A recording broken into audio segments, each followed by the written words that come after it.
Well, Secretary of State Antony Blinken is reiterating American support for Israel while on his third trip there since the war began. He's also stressing the importance of protecting Palestinian civilians in Gaza. Correspondent Joe Khalil live for us at the White House. And Joe, the Biden administration as a whole is really facing a delicate balancing act here.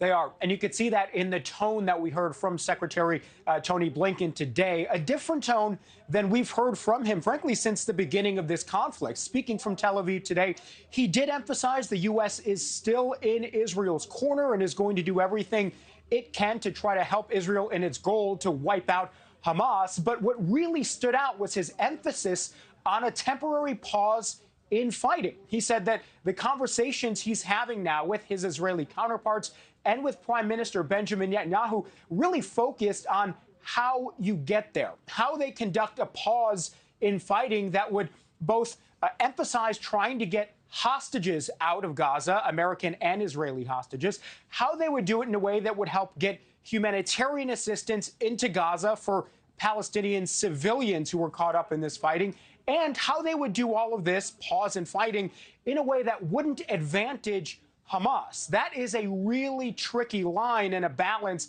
to try to follow, but that's what he says is being discussed right now. And here's a bit more of how he elaborated on that.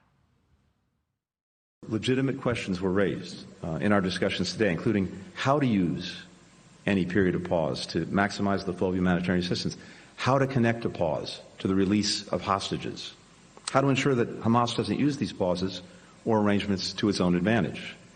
These are issues that we need to tackle urgently. We believe this can be a critical mechanism for protecting civilians while enabling Israel to achieve its objectives of defeating Hamas.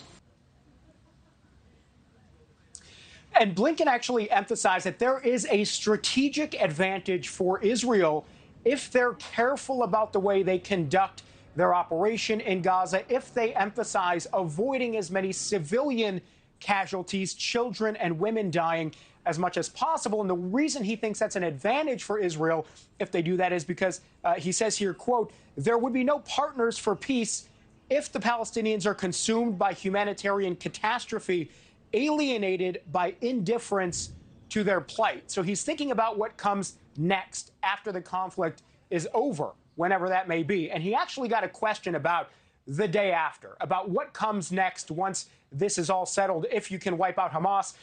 And I thought his answer was really telling and interesting, Nichole. He said, we don't want Gaza to be ruled again by Hamas. We also don't want Israel to be sort of occupying Gaza and running it. The Israelis don't want that either. So he also says the only way he sees to a path forward is through a two-state solution. But how you actually get there, where you have a Palestinian state and an Israeli state existing together peacefully, that remains to be seen. He says it's a question for the partners regionally in the Middle East, but at least addressing what comes next, something we haven't really heard from him before today. Thank you for watching. Go to newsnationnow.com to find News Nation on your television provider. And don't forget to click the red subscribe button below to get more of News Nation's fact-driven, unbiased coverage.